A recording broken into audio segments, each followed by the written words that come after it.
This is the brand new DJI Osmo 360 and it's been out for a couple of weeks now, meaning that people are finally starting to get this camera in their hand or are thinking about buying one. And if that sounds like you, then in this video we're going to cover all of the best settings for this camera so that when you finally get it, or if you already have it, you can hit the ground running and just get the absolute best videos that you can out of this camera. Now, before we jump in, I recently found something really interesting in my YouTube analytics, and that's the fact that only 1% of you that watch my videos are actually subscribed to the channel, which is just crazy because if all of you subscribed, I'd be at like 5 million subscribers, which is kind of crazy to think about. So if you watch my channel and you enjoy watching these videos, definitely subscribe. I would really appreciate it. There's a lot of big changes coming to the channel in the near future. I'll definitely keep doing these settings videos because I know a ton of you find them really useful and they are helpful if you're looking for that kind of stuff on the internet. But the channel is going to be moving towards more of a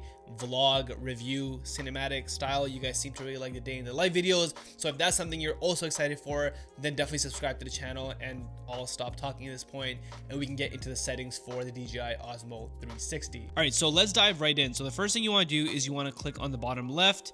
You want to make sure that panoramic video is selected and that the mode is set to 360. This is what I've been filming all of my DJI Osmo 360 videos in. Next up, we're gonna head into the resolution and the frame rate, and you can access that just by swiping up from the bottom right here. And just like every other camera, we're gonna be usually filming in the highest resolution. Now for the DJI Osmo 360, that is going to be 8K. That's what we're gonna be filming in, and that's what I film all of my videos in on the DJI Osmo 360. And just a quick disclaimer, if this is your first 360 camera, the videos that you export will still be in 4K. It's the total 360 image that's stitched together from both cameras that turns into an 8K resolution. So again, if this is your first 360 camera, don't be fooled into thinking that you're going to be getting true 8K video. Your output will still be in 4K. Now for frame rates, we're going to have three different options. The first one being 24 frames per second. Now me personally, I like more of a cinematic vibe, and if that's what you're going for, then 24 frames per second is going to be the mode that you want to film in. All the videos that you saw for the DJI Osmo 360 release video that I filmed were all filmed in 24 frames per second. Your next option is going to be 30 frames per second, and this is really if you're going to be filming for short form social media content like TikTok and Instagram and even YouTube Shorts. All these platforms are optimized for 30 frames per second. So if that's going to be your main goal, I would go ahead and film everything in 30 frames per second. And finally, the last frame rate that we have available to us is 50. So if I go ahead and select this, it's now set to 8K at 50 frames per second. And just like the camera says at the bottom, if you're planning to slow down your footage, I would go ahead and pick 50 frames per second. Now this is a standout feature of the DJI Osmo 360. This is the highest frame rate that you can get in any 360 camera at 8K resolution, which is really nice to have on this camera. So if you're planning on slowing things down, film in 50 frames per second. Again, me personally, I film all of my videos in 24 frames per second on the DJI Osmo 360. Next up, we're going to select our viewing focal point or whatever. Now, there are a few to pick from, and honestly, it doesn't really matter because you can reframe your videos whenever you're filming with a 360 camera, which is the big advantage. And so personally, I just go ahead and pick wide. It doesn't really matter what you pick. Again, you can reframe in post. Now we're going to head into some of the more advanced settings on this camera. So if you tap this little settings gear icon on the right side of the page on your main page, you're going to be set into regular mode, so non-pro by default. We want to go ahead and change this by tapping on the pro button, and this is going to go ahead and put your camera in that pro mode. Now luckily there's actually not much that we need to change here. The first three settings, exposure, white balance, and the anti-motion blur, will be set correctly. Because the DJI Osmo 360 doesn't have ND filters yet like the Insta360 X5, which Insta360 just released, we actually want our exposure and our white balance to be set to automatic at all times, and we do want motion blur wherever available, so we're going to leave the anti-motion blur on off. Now the first setting we're actually going to change is one of the big reasons you want to buy this camera, and that's your color setting. So by default it'll be set to normal 10-bit. If you're like most filmmakers, you're going to want to go ahead and change this to D-Log M 10-bit, and by default the color recovery will be on off, and I'll get to that in a second. But basically D-Log M allows you to film in this 10-bit flat color profile, which will allow you to color grade your footage and get really nice looking and professional looking images. Now again, obviously the caveat is that you're going to need to know how to color grade, and so if you don't, I would highly recommend trying to learn. This is a very easy color profile to color grade create and learn on. Now, the next thing I want to do is you're going to notice that this color recovery menu appeared when I selected D-Log-M.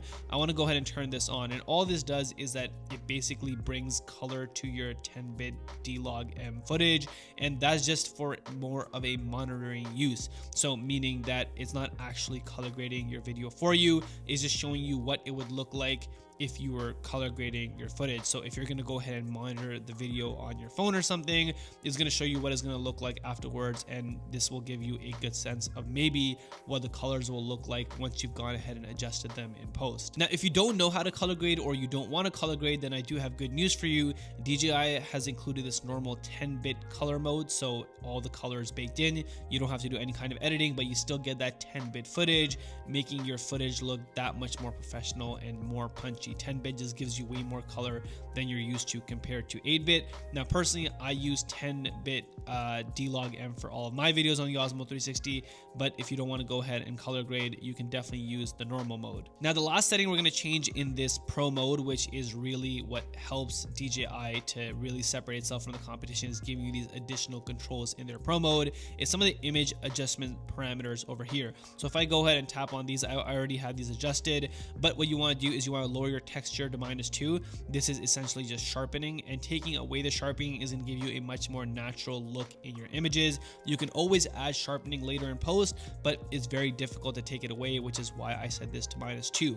And as for noise reduction, I go ahead and I set this to -1, not all the way down to -2, because I do want some of the assistance from the camera to apply that noise reduction. So it definitely does help at -1, but I don't crank it all the way down to -2. You can go ahead and play around with this and see what your preference is, but these are the settings that have worked for me on every single DJI product. So this is what I go ahead and I set my image parameters to. Now, with the main settings out of the way, there are a couple of hidden secret features that I like to share in some secret settings. And so the first one is that if you swipe down from the top and then you go ahead and you click this settings gear icon, and then you scroll down to bitrate, you want to go ahead and you want to make sure that this is set to high. Now, by default, this will be set to standard, so go ahead and change this to high. This is going to ensure that your camera captures the most available information whenever it's recording, and that's going to give you the highest image quality possible. This is a really important setting that a lot of people miss.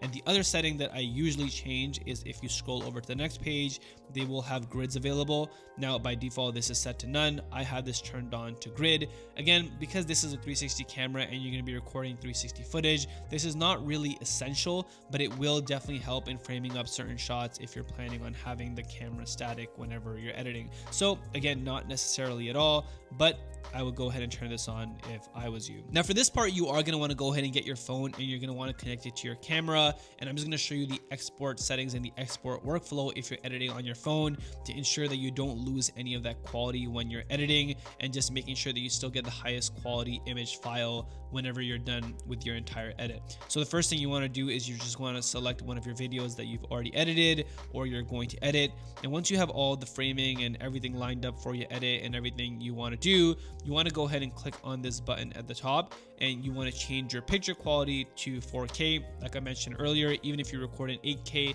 this is what the camera is going to export to. Now, this specific video I filmed in 30 frames per second, so this is the only option I have here. In most cases, you just want to export in the frame rate that you recorded in. And finally, you want to change the bit rate to higher. Now, you do have these two menu options at the bottom over here. I always turn on 10-bit color depth to ensure that I go ahead and get that color information that I wanted in that 10-bit mode. And the noise reduction, I only turn on if I recorded a video in a really dark setting. So that wasn't the case for this video, so I'm going to leave it off. But if I had recorded this in a dark setting, I would go ahead and turn this on, and that's literally it. After this, you just go ahead and you hit export. And once your video is exported, you can just simply go ahead and airdrop your video or transfer it to your computer if you filmed in D-Log-M to go ahead and color grade it.